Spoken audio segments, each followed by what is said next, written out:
3-mark question, lots of words. Problem solving question, you could call it problem solving question. Let's see what we get to by thinking about what it's about. I'm going to read the question. It's the first thing we're going to do.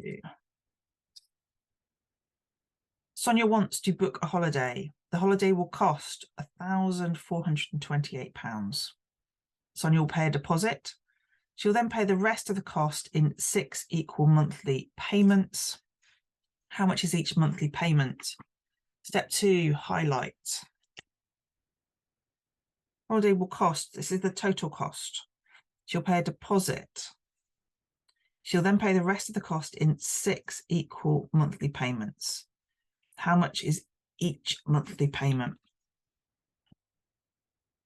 What's the topic? Money.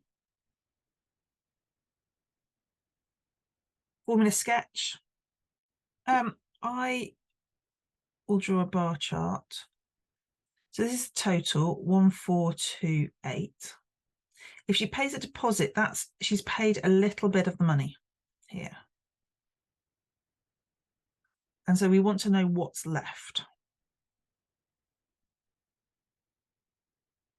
Remember, this is a calculator paper. Use your calculator.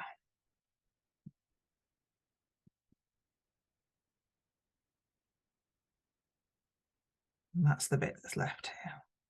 That's the bit that's still to pay. So the deposit is part of this money, and this is what she still has to pay. She has to pay it in 6 equal months. So I'm going to divide this. I'll squeeze it in here just to see the boxes.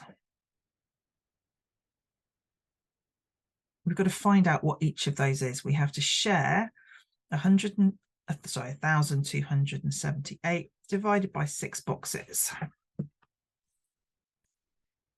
That's the answer, or 1,278 divided by 6 gives us £213. How much is each monthly payment? It's 213. You can check it by going 213 multiplied by 6 payments, add to the deposit. So that should get you to 1,428. Have I answered the question? How much is each monthly payment? Yes, this is how much she pays every month.